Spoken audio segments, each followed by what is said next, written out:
할렐루야. 사랑하는 신앙교회 성도 여러분, 상황이 상황인지라 민족 고유의 명절인 추석을 여느 때와는 너무나도 다르게 서로 오도 가지도 못하는 그런 추석을 보낸 것 같습니다. 확연한 코로나19 확진자 감소세를 보이다가 다시금 세 자릿수로 증가하면서 정부 당국에서도 많은 혼란을 야기시켰습니다. 그렇습니다. 우리의 삶 가운데서도 때로는 예기치 못한 일들이 너무나도 자주 발생하는 것을 보게 됩니다. 다 계획하고 다 준비했어도 그것을 진행하지 못하는 상황, 또 아침에 건강하게 잘 다녀오겠다라고 출근 인사를 했던 남편이나 아내가 교통사고로 인하여서 싸늘한 죽음으로 돌아오기도 하는 소식들을 때로는 우리는 인터넷 기사나 뉴스를 통하여 접하기도 합니다. 이렇게 알 수 없는 우리의 인생의 항로를 누구에게 맡기며 누구를 의지하며 살아가야 할까요? 최근에 페이스북을 보다가 새물결 출판사의 대표이신 김요한 목사님이 쓰신 책 코로나19 메모라는 책을 구입해서 읽게 되었습니다. 책이라고 하기에는 그렇고 코로나19 시대의 여러 가지 상황에 대해서 개인의 느낀 감정을 간략하게 적어놓은 것입니다. 문득 책 뒤편 표지를 보니까 나의 기도라는 내용이 있었는데 코로나19 시대를 바라보면서 이 김요한 목사님이 기도문을 써놓은 것인데요. 말씀을 시작하기 전에 함께 묵상하고 잠시나마 기도하고 말씀을 전해야겠다라는 생각에 소개해 보고자 합니다. 나의 기도 김요한. 주님, 하늘의 아버지시여, 자연과 인류가 함께 신음하고 아파하는 이 세상을 불쌍히 여겨 주옵소서. 지구 전체를 거대한 바벨탑으로 만들어 놓고 약육강식으로 전쟁을 정당하게 여기며 살고 있는 우리의 어리석음을 용서하여 주옵소서. 그리스도인들에게는 세상의 고통을 볼 수 있는 눈을 열어주시고 교회에게는 세상의 원성을 들을 수 있는 귀를 열어주시며 목사들에게는 말을 가려서 할 수 있는 입술을 허락하여 주옵소서. 공중의 새도 먹이시고 들꽃도 입히시는 분께서 땅의 가난한 자들을 부디 굽어 살펴 주옵소서. 아픈 자들을 치유하시고 죽은 자들에게는 안식을 주시고 산 자들에게는 평화를 주옵소서. 공포와 혐오의 바이러스 물결이 세상을 집어삼키지 않도록 우리의 마음에 신뢰와 용기라는 백신을 처방하여 주옵소서. 이를 통하여 우리가 다음 세대에게 여전히 아름다운 지구를 물려줄 수 있게 하옵소서. 예수 그리스도의 이름으로 기도합니다. 아멘. 이러한 기도문을 썼습니다. 사랑하는 신안의 성도님들은 이 코로나19 상황 속에서 누구를 의지하며 누구에게 희망을 걸고 살아가고 계십니까? 여러분들이 만약 예수 그리스도라고 마음속으로 대답을 하셨다면 그 믿음 그대로 하나님께서 성도님들의 기도와 간구를 들으시고 응답해 주실 줄 믿습니다. 이제 오늘 우리에게 주신 말씀 구약성경 출애굽기 8장 1절로 11절 말씀을 중심으로 내가 만일 거절하면 이라는 제목으로 하나님 말씀 증거하도록 하겠습니다. 오늘 말씀의 제목은 내가 만일 거절하면인데 10가지 애굽에 내린 10가지 재앙을 하나하나 살펴보기 전에 먼저 애굽에 내린 10가지 재앙 속에 담긴 전반적인 의미를 살펴보도록 하겠습니다. 10가지 재앙 속에 담긴 첫 번째 의미는 하나님의 백성들인 우리가 이 땅을 사는 동안 마귀와 치러야 할 영적 전쟁은 수없이 많을 것이다 라는 사실입니다. 이스라엘 백성들이 애굽 왕 바로의 압제에서 벗어나기 위해서 10번의 싸움을 치러야 했던 것처럼 이 땅을 사는 성도들 역시 천국에 들어가기까지 공중의 권세 잡은 자인 마귀와 수없이 많은 영적 싸움을 치러야 합니다. 그래서 사도 바울은 신약성경 에베소서 6장 12절 말씀에서 다음과 같이 고백하고 있습니다. 우리의 싸움은 혈과 육에 대한 것이 아니요 정사와 권세와 이 어둠의 세상 주관자들과 하늘에 있는 악의 영들의 관함이니라라고 말씀하고 있습니다. 이것은 성도가 세상을 사는 동안 단 한순간도 긴장의 끈을 놓쳐서는 안 되는 이유이기도 합니다. 10가지 재앙 속에 담긴 두 번째 의미는 우리의 대적 마귀는 그리 호락호락한 존재가 아니라는 사실입니다. 아니, 하나님의 도우심이 없으면 결코 이길 수 없는 강력한 존재가 바로 악한 사탄 마귀입니다. 세상과 마귀를 대변하는 애굽왕 바로와 하나님의 백성을 대변하는 모세와의 대결을 보면 애굽왕 바로가 얼마나 완악하고 강팍하며 교활하고 잔인한 존재인지를 알 수가 있습니다. 보내줄 듯 하면서도 보내주지 않고, 보내주기는 할 테이지만 다는 안 되고 일부만 가라고 말하기도 하며, 어떤 때는 다시금 한 번만 더 찾아오면 살려두지 않겠다라는 무서운 협박을 하기도 합니다. 다는 안 되고 일부만 가라고 한 재앙이 바로 8번째인 메뚜기 재앙입니다. 이 메뚜기 재앙 때는 너희 남자인 장정들만 가라라고 이야기를 하고, 9번째 재앙인 흑암 재앙에서는 너는 다시는 내 얼굴을 보게 되면 너는 죽을 것이다 라는 무서운 협박을 하기도 합니다. 우리는 우리의 싸움 대상인 마귀가 얼마나 교묘하고 잔인하며 감언 이설과 거짓말에 능한 존재인지를 잘 알아야 합니다. 그래야만 마귀를 이길 수 있는 유일한 분이신 하나님만을 더욱더 의지할 수 있기 때문입니다. 신약성경 야고보서 4장 7절 말씀에서는 마귀를 대적하라, 그리하면 너희를 피하리라 라고 말씀하고 있습니다. 바벨론 포로에서 돌아온 이스라엘 백성들이 무너진 성전을 재건하려고 할 때 수많은 방해와 어려움들이 있었습니다. 이때 하나님께서는 성전 재건의 지도자였던 수룹바벨에게 다음과 같이 말씀하셨습니다. 구약성경 스가랴 4장 6절의 말씀입니다. 그가 내게 대답하여 이르되 여호와께서 수룹바벨에게 하신 말씀이 이러하니라. 만군의 여호와께서 말씀하시되 이는 힘으로 되지 아니하며 능력으로 되지 아니하고 오직 나의 영으로 되느니라. 아멘. 마귀와의 싸움에서 승리할 수 있는 유일한 비결은 우리의 대장 되신 예수 그리스도만을 의지하며 그분의 명령에 온전히 순종하는 길밖에 없습니다. 10가지 재앙 속에 담긴 세 번째 의미는 이스라엘 백성들의 영광의 탈출, 즉 해방은 전적인 하나님의 은혜였다라는 사실입니다. 이스라엘 백성들이 애굽왕 바로의 압제에서 벗어나기 위해서 한 일은 아무것도 없습니다. 오히려 그들의 구원을 위해서 일하시는 하나님을 의심하고 불평하고 원망하기만 하였습니다. 마찬가지로 죄와 허물로 죽은 우리가 우리 자신의 구원을 위해서 한 일은 아무것도 없습니다. 그래서 사도 바울은 신약성경 에베소서 2장 1절과 2절 말씀에서 다음과 같이 말씀합니다. 그는 허물과 죄로 죽었던 너희를 살리셨도다. 그때에 너희가 이 세상 풍속을 쫓고 공중의 권세 잡은 자를 따랐으니 곧 지금 불순종의 아들들 가운데 역사하는 영이라. 그렇습니다. 오히려 우리는 나 자신이 구원받아야 할 비참하고 절망적인 존재라는 사실조차 인식하지 못한 채 살아가고 있습니다. 우리가 이렇게 아무런 위기의식도 없이 마귀의 종으로 살고 있을 때 예수 그리스도께서 홀로 마귀와 싸워 승리를 하셨고, 그 승리를 우리에게 아무런 조건 없이 은혜의 선물로 주셨다라는 사실입니다. 10가지 재앙 속에 담긴 마지막 네 번째 교훈은 하나님의 지혜는 너무나도 크고 높다라는 사실입니다. 10가지 재앙은 단순히 이스라엘 백성들을 출애굽시키기 위한 목적으로만 사용되지 않았습니다.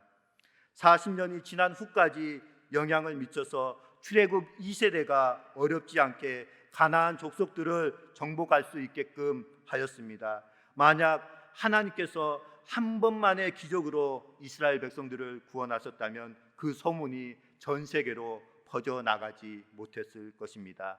처음에는 놀랐겠지만 시간이 흐르다 보면 어쩌다 한번 우연히 그런 기적이 생겼겠지라고 생각하며 금세 사람들의 기억 속에서 잊혀지고 말았을 것입니다. 그러나 두세 번도 아니고 10번이나 되는 놀라운 기적을 일으키심으로 말미암아 그 소문은 엄청난 파급 효과를 가지고 주변의 여러 나라들로 퍼져나갔고, 그 결과 노예에 불과했던 이스라엘이 광야를 지날 때 누구도 쉽게 이스라엘 백성들을 공격하지 못했습니다. 뿐만 아니라 40여 년이 지난 후까지 그 소문의 영향력은 남아 있었고, 그래서 여호수아가 가나안을 정복할 때 가나안 족속들은 싸우기도 전에 전의를 상실하게 되었습니다. 여호수아가 여리고를 점령하기 위해서 2명의 정탐꾼을 보냈을 때 기생 라합이 그 2명의 정탐꾼을 숨겨주면서 다음과 같이 말하였습니다. 구약성경 여호수아 2장 10절로 11절의 말씀입니다. 이는 너희가 애굽에서 나올 때에 여호와께서 너희 앞에서 홍해물을 마르게 하신 일과 너희가 요단 저쪽에 있는 아모리 사람의 두 왕 시온과 옥에게 행한 일, 곧 그들을 전멸시킨 일을 우리가 들었음이니라. 우리가 듣자 곧 마음이 녹았고 너희로 말미암아 사람이 정신을 잃어나니 너희의 하나님 여호와는 위로는 하늘에서도 아래로는 땅에서도 하나님이시니라. 아멘. 사랑하는 성도 여러분, 사람이 재앙을 피하는 가장 현명한 방법이 있습니다. 그것이 무엇일까요? 바로 자신의 잘못을 돌이키고 하나님의 말씀에 순종하는 것이 재앙을 피하기 위한 가장 쉬운 방법 중에 하나입니다. 이처럼 하나님의 지혜는 한이 없고 무궁합니다. 몇 수 앞을 생각하면서 바둑을 두는 기사를 우리는 흔히 바둑의 고수라고 부르기도 합니다. 하나님의 지혜는 인간의 지혜와는 감히 비교조차 할 수가 없습니다. 전에도 수없이 말씀드린 것처럼 하나님의 지혜는 영원한 지혜이기 때문에 하나님께서 행하시는 그 모든 일은 창조부터 종말까지의 모든 일을 다 고려하여서 하시는 일이고, 또한 하나님의 능력은 전능한 능력이기에 하나님께서 계획하시고 행하시는 일들 가운데 단 한 가지도 잘못되어 있지 않습니다. 또한 하나님께서 이스라엘 백성들의 목전에서 10가지 재앙 기적을 행하신 가장 큰 이유는 이스라엘 백성들로 하여금 오직 여호와 하나님만을 경외하도록 하기 위함이었습니다. 당시에 세계에서 가장 크고 강한 나라, 자신들을 노예로 부리고 있는 애굽이라고 할지라도 전능하신 하나님 앞에서는 한낱 미물보다 못한 존재임을 보여주시며, 애굽의 여러 신들이 아닌 오직 여호와 하나님만 경외하도록 하기 위해서 하나님은 당신의 크고 놀라운 능력을 보여주신 것입니다. 출애굽기 14장 31절의 말씀입니다. 우리 화면을 보시면서 같이 한 목소리로 봉독하도록 하겠습니다. 14장 31절의 말씀입니다. 시작. 이스라엘이 여호와께서 애굽 사람들에게 행하신 그 큰 능력을 보았으므로 백성이 여호와를 경외하며 여호와와 그의 종 모세를 믿었더라. 아멘. 하나님의 은혜와 능력으로 구원받고 지금도 그 은혜와 능력 아래서 살아가고 있는 저와 사랑하는 신안의 성도님들은 오직 여호와 하나님만을 경외하며 하나님만을 찬양하며 살아가시길 주님의 이름으로 축원드립니다. 이제 애굽에 내린 10가지 재앙 각각에 대해서 자세히 살펴보면서 마귀와의 영적 싸움에서 승리할 수 있는 비결을 발견하는 시간을 갖고자 합니다. 하나님으로부터 출애굽의 사명을 받은 모세와 아론이 바로를 찾아가 다음과 같이 말합니다. 출애굽기 5장 1절의 말씀입니다. 그 후에 모세와 아론이 바로에게 가서 이르되 이스라엘의 하나님 여호와께서 이렇게 말씀하시기를 내 백성을 보내라. 그러면 그들이 광야에서 네 앞에 절기를 지킬 것이니라 하셨나이다. 아멘. 이 말을 들은 바로는 다음과 같이 출애굽기 5장 2절에서 말합니다. 바로가 이르되 여호와가 누구이기에 내가 그의 목소리를 듣고 이스라엘을 보내겠느냐? 나는 여호와를 알지 못하니 이스라엘을 보내지 아니하리라. 그렇습니다. 여호와가 누구이기에 내가 그의 말을 들어야 하느냐? 쉽게 표현하자면 하나님이 뭔데 나한테 이래라 저래라 하느냐라는 의미입니다. 바로 왕의 교만하고 어리석은 이 말이 하나님의 심판의 원인이 되었습니다. 여호와가 누군데 라는 비아냥거림 때문에 하나님은 10가지 재앙을 통하여서 나는 이러이러한 존재다라고 바로에게 대답하신 것입니다. 지금도 만약 누군가 애굽의 바로 왕처럼 하나님이 누구이기에 내가 그의 말을 들어야 하느냐라는 어리석고 교만한 말을 하는 사람이 있다면 하나님은 10가지 재앙, 10가지 기적을 통하여서 내가 무시하고 하찮게 취급하는 내가 바로 이러한 존재다라고 대답해 주시는 줄 믿습니다. 하나님께서 바로를 세우신 목적이 출애굽기 9장 16절에 나옵니다. 제가 봉독해 드리도록 하겠습니다. 출애굽기 9장 16절입니다. 내가 너를 세웠으면 나의 능력을 내게 보이고 내 이름을 온 천하에 전파되게 하려 함이라. 그렇습니다. 그 당시 세계를 제패했던 애굽 왕 바로를 하나님께서 세우신 목적은 무엇이냐면 나의 능력을, 하나님의 능력을 바로를 통하여서 보이고 하나님의 이름이 바로를 통하여서 전 세계에 전파되도록 하기 위해서 바로를 세웠다라는 것입니다. 그런데 바로는 어떻습니까? 자신이 전 세계의 왕인 양, 전 세계의 신인 양 교만한 마음을 드러내고 있습니다. 사랑하는 성도님들은 하나님이 누구이신지 잘 알고 계십니까? 전에도 말씀드린 것처럼 하나님을 안다는 것은 하나님에 대해서 지식적인 배움이나 간접적인 경험을 통해서 알게 된 것을 의미하지 않고 직접적인 하나님과의 체험을 통해서 알게 된 것을 의미합니다. 예를 들어서 우리 모두는 여호와 이레의 하나님을 잘 알고 있습니다. 그러나 아브라함처럼 우리의 가장 귀한 아들 이삭을 하나님께 번제물로 드렸던 것처럼 그러한 믿음으로 자신의 가장 귀한 것을 드려본 경험이 없다면 우리는 아직까지 여호와 하나님 이레라는 여호와 이레라는 사실을 온전히 깨닫지 못한 것입니다. 3일 동안 물 한 모금 마시지 못한 극심한 갈증 속에서도 원망과 불평 대신에 믿음의 기도를 드린 경험, 또한 쓴 우물에 내가 지시하는 한 나무를 던져 넣으라라는 비상식적인 명령 앞에서 온전히 순종한 경험이 없다면 하나님이 내 삶을 치유하시는 여호와 라파의 하나님이심을 안다라고 말씀할 수가 없습니다.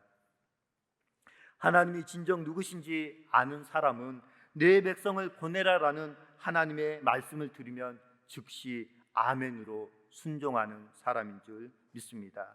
비록 그 명령이 애굽에서 없어서는 안 될 핵심 노동력과 같은 것이라고 할지라도 하나님의 말씀이라면 기꺼이 포기할 줄 알아야 합니다. 왜냐하면 하나님의 말씀에 불순종하면 그것을 움켜쥐고 있으면 다른 모든 것까지 다 빼앗긴다라는 사실과 순종하여 하나를 드리면 더 크고 값진 것을 얻게 된다라는 사실을 깨달아 알 수 있기 때문입니다. 우리가 하나님을 믿지 못해서 그분의 말씀에 불순종하며 하나님보다 세상을 더 의지하며 살아가면 하나님은 틀림없이 우리에게 내가 무시하고 멀리하는 내가 바로 이런 존재다라고 큰 실패와 고통의 사건을 통해서 말씀하시는 줄 믿습니다. 출애굽기 14장 13절 말씀에서 하나님께서는 모세에게 다음과 같이 말씀하셨습니다. 너희는 두려워하지 말고 가만히 서서 여호와께서 오늘 너희를 위하여 행하시는 구원을 보라. 이 말씀은 이스라엘 백성들이 뒤에는 애국 군대, 앞에는 홍해바다 가운데 놓였을 때, 진퇴양난의 상황 가운데 놓였을 때 하나님께서 모세를 통하여 이스라엘 백성들에게 주신 말씀입니다. 너희는 두려워하지 말고 가만히 서서 여호와께서 오늘 너희에게 행하시는 기적을 보라라고 말씀하십니다.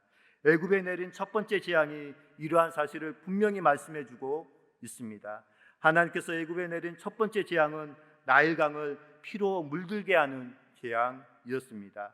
나일강은 애굽 사람들에게 있어서 생명의 원천과도 같은 존재였습니다. 나일강은 그들에게 마실 물을 주었고 강에 있는 풍부한 고기는 그들에게 최고의 식량거리가 되었습니다. 나일강은 또한 논밭을 일구고 가축을 키우는 데 필요한 모든 것을 제공하였습니다. 한마디로 애굽 사람들의 삶은 전적으로 나일강에 의존하고 있는 삶이었다라고 할 수가 있습니다. 그래서 그들은 나일강을 향해서 제사를 드리고 경배를 하였습니다. 그런데 어느 날 그것이 피로 변해 버렸습니다.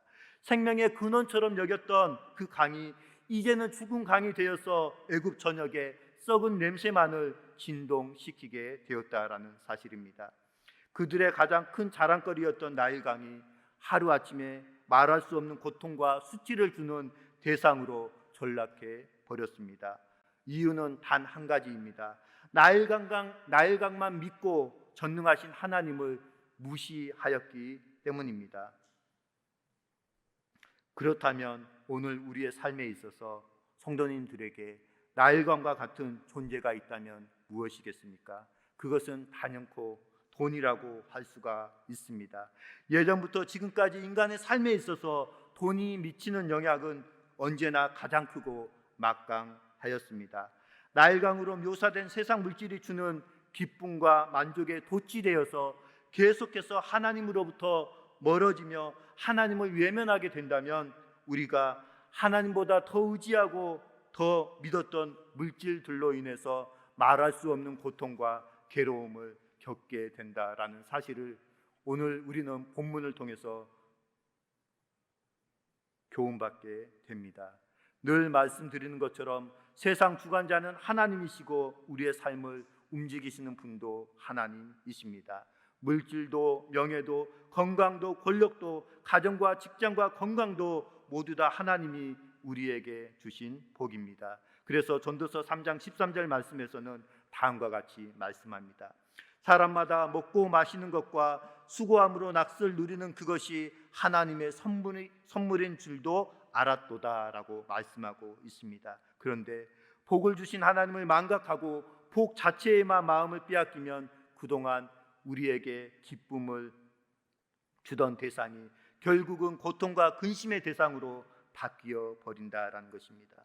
그렇기 때문에 애굽 사람들에게 있어서 우상과도 같았던 나일강에 임한 하나님의 심판을 보며 오늘 우리의 삶 속에서 하나님보다 더 사랑하고 하나님보다 더 의지하며 하나님의 말씀보다 더 큰 영향을 받는 모든 것들을 다시금 삶의 자리로 되돌려 놓아야 합니다. 하나님께서 애굽에 내린 두 번째 재앙은 개구리 재앙이었습니다. 먼저 1절 말씀, 우리 오늘 본문 1절 말씀을 같이 한번 읽도록 하겠습니다. 시작. 여호와께서 모세에게 이르시되 너는 바로에게 가서 그에게 이르기를 여호와의 말씀에 내 백성을 보내라. 그들이 나를 섬길 것이니라. 아멘. 하나님께서는 재앙을 내리시기 전에 먼저 재앙을 피할 수 있는 길을 알려주셨습니다. 재앙을 예고하고 있는 1절 말씀 속에서 우리는 다음과 같은 두 가지 사실을 깨닫게 됩니다. 첫째는 애굽 사람들에게 회개의 기회를 주시는 하나님의 사랑과 은혜이며, 둘째로 개구리 재앙은 단순히 기후 이상으로 일어난 것이 아닌 하나님의 철저한 계획과 섭리 속에서 일어난 사실이라는 것입니다. 코로나19는 결코 우연으로 생겨난 일이 아닙니다. 인간의 탐욕과 교만, 무분별하고 잔인한 식습관이 바이러스를 일으킨 직접적인 원인이지만, 그러나 이 모든 것들은 인간의 죄악까지 선으로 바꾸시는 하나님 자신의 뜻을 이루시는 하나님의 섭리 속에서 일어난 것입니다. 그리고 코로나19가 세상에 주는 메시지는 참으로 다양하지만 거의 모든 그리스도인들이 한결같이 고백하고 있는 내용은 지금의 이 고난과 어려움은 지난날 우리의 탐욕과 교만을 향한 경고이자 회개를 촉구하는 메시지라는 사실입니다. 그러므로 우리는 더 크고 심각한 고통과 괴로움이 찾아오기 전에 회개하고 하나님의 말씀에 순종해야 하는 줄 믿습니다. 본문 2절의 말씀입니다. 내가 만일 보내기를 거절하면 내가 개구리로 너의 온 땅을 치리라. 그렇습니다. 회개를 촉구하는 하나님의 마음을 외면한 채 하나님의 말씀을 거절하면 고통의 개구리가 우리의 삶에 더 큰 괴로움을 안겨다 준다라고 말씀하고 있습니다. 계속해서 3절 4절에서는 개구리 재앙의 구체적인 내용이 기록되어 있습니다. 제가 봉독하겠습니다.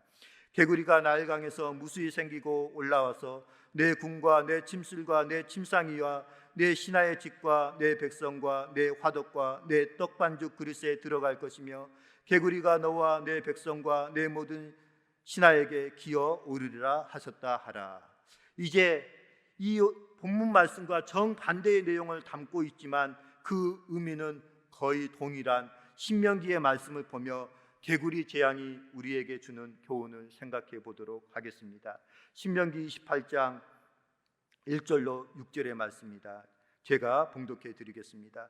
내가 내 하나님 여호와의 말씀을 삼가 듣고 내가 오늘 내게 명령한 그의 모든 명령을 지켜 행하면 네 하나님 여호와께서 너를 세계 모든 민족 위에 뛰어나게 하실 것이라. 내가 내 하나님 여호와의 말씀을 청종하면 이 모든 복이 내게 임하며 내게 이르르니 성읍에서도 복을 받고 들에서도 복을 받을 것이며 내 몸의 자녀와 내 토지의 소산과 내 짐승의 새끼와 소와 양의 새끼가 복을 받을 것이며 내 광주리와 떡반죽 그릇이 복을 받을 것이며 내가 들어와도 복을 받고 나가도 복을 받을 것이니라. 아멘. 고통이든 복이든 항상 우리를 따라 다닐 것이다 라는 말씀입니다. 살아가는 신안의 성도 여러분, 고통을 달고 살아가시겠습니까? 아니면 복을 달고 살아가시겠습니까? 당연히 우리는 복을 달고 살아가고 싶을 것입니다. 그렇다면 끊임없이 다가오는 고통을 물리치고 복을 달고 사는 비결은 어디에 있을까요? 그것은 신명기 28장 1절의 말씀처럼 하나님의 말씀에 순종하고 그 말씀을 지켜 행하는 것입니다. 내가 지켜 행하면, 내가 만일 거절하면 말씀에 대한 순종 여부가 우리의 삶과 복과 저주를 좌우한다라는 사실입니다. 세 번째 재앙은 이 재앙입니다. 이 재앙의 가장 큰 특징은 애굽의 술객들이 따라하지 못했다라는 사실입니다. 물을 피로 바꾸고 개구리를 불러내는 기적은 애굽의 술객들도 다 따라할 수 있었지만 땅에 가득한 티끌을 이로 만드는 기적은 애굽의 술객들도 따라하지 못했습니다. 그래서 애굽의 술객들이 바로 앞에서 한 말이 있습니다. 이는 여호와의 권능이니라라고 말씀하였습니다. 그러니 고작 흉내만 내는 세상을 우리는 두려워하지 않기를 원합니다. 지혜로운 하나님을 두려워해야지 고작 흉내만 낼 뿐인 세상을 두려워해서는 안 된다라는 사실입니다.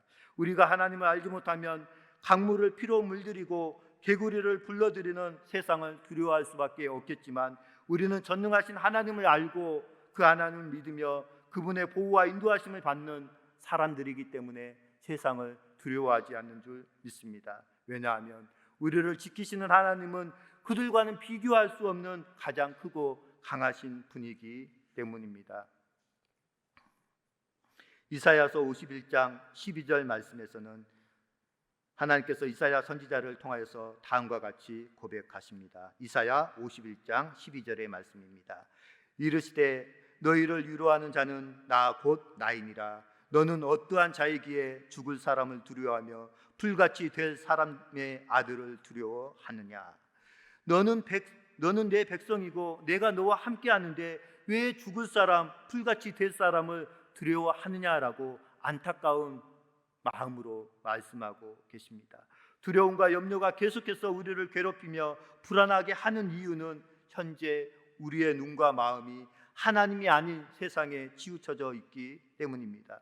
그렇기 때문에 우리 안에 가득한 두려움을 몰아내고 평안과 담대함을 회복할 수 있는 비결은 세상보다 더 크고 더 많은 물질과 성공을 이루는 데 있지 않고 절대적으로 살아계신 여호와 하나님을 의지하는 믿음을 회복하는 데 있는 줄 믿습니다. 당시 애굽은 세상에서 가장 크고 강한 나라였습니다.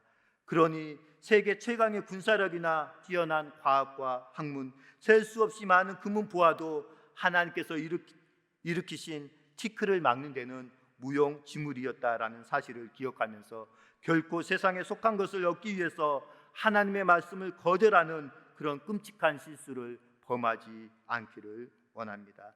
늘 말씀드린 것처럼 무언가 필요한 게 있으면 전능하신 하나님께 구하시고 세상의 방법대로 강구하지 마시길 바라겠습니다. 야고보서 기자는 야고보서 1장 5절에서 다음과 같이 고백합니다. 너희 중에 누구든지 지혜가 부족하거든 모든 사람에게 후히 주시고 꾸짖지 아니하시는 하나님께 구하라. 그리하면 주시리라. 말씀을 마치도록 하겠습니다. 하나님께서 애굽 왕 바로에게 하신 말씀 가운데 가장 중요한 두 가지 말씀은, 첫 번째는 내 백성을 보내라 그들이 나를 섬길 것이다 라는 말씀이고, 두 번째는 내가 만일 보내기를 거절하면 이라는 말씀입니다. 그리고 이 두 가지 말씀은 하나님께서 오늘 저와 여러분에게 하시는 말씀이기도 합니다. 그들이 나를 섬길 것이니라. 하나님께서 저와 사랑하는 신안의 성도님들을 죄와 사망의 법에서 해방하시고 마귀의 속박에서 벗어나게 해주신 가장 큰 이유가 바로 우리로 하여금 하나님을 예배하는 삶을 살도록 하기 위해서 우리를 흑암의 권세에서 건져내 주셨다라는 것입니다. 구원받은 성도의 가장 중요한 본분이자 사명이 바로 하나님을 예배하는 사명인 줄 믿습니다. 그렇기 때문에 예배는 어떠한 경우에도 중단되어서는 안 되며 우리의 육신의 생명보다 귀하게 여겨야 할 것이 바로 예배입니다. 내가 만일 거절하면, 하나님께서는 예배를 방해하는 것은 그 무엇이든지 누구든지 징계하시겠다라고 말씀합니다. 이 말씀은 어떤 특정한 인물이나 나라의 어떤 정책에 대해서 말씀드리는 것이 아니고 우리 각자를 향해서 드리는 말씀입니다. 전에도 말씀드린 것처럼 오늘날 우리의 예배를 방해하는 장본인은 다른 세상의 환경이 아니라 바로 우리 자신들입니다. 우리들 스스로가 세상의 물질과 성공에 눈이 멀어서 예배를 소홀히 여기며 하나님께서 받으시는 영광과 진리의 예배가 아닌 구원의 감격도 천국의 소망도 없는 형식적이고 습관적인 예배를 드리고 있다라는 사실입니다. 나를 온전히 섬기라라는 하나님의 간곡한 부탁을 결코 거절하지 않고 순종하시는 저와 신안의 성도님들 되시길 바라겠습니다. 피로 물든 나일강을 생각하면서 우리가 하나님보다 더 사랑하고 귀하게 여기는 대상들을 언젠가는 모두 피로 물들게 된다라는 사실을 기억하시길 바라겠습니다. 애굽의 전역을 덮었던 고통의 개구리와 괴로움의 일을 생각하면서 우리 각자에게 하신 하나님의 말씀을 거절하지 말고 즉시 순종하기를 원합니다. 그럴듯하게 흉내만 내고 이 땅에서만 잠깐 힘을 발휘하는 세상을 두려워하지 마시고 한계가 없으신 전능하신 여호와 하나님만 의지하시길 바라겠습니다. 끝으로 말씀 한 구절 읽고 기도하도록 하겠습니다. 구약성경 역기하 16장 9절의 말씀입니다. 우리 화면을 보시고 같이 한 목소리로 봉독하도록 하겠습니다. 시작. 여호와의 눈은 온 땅을 두루 감찰하사 전심으로 자기에게 향하는 자들을 위하여 능력을 베푸시나니. 아멘. 기도하시겠습니다.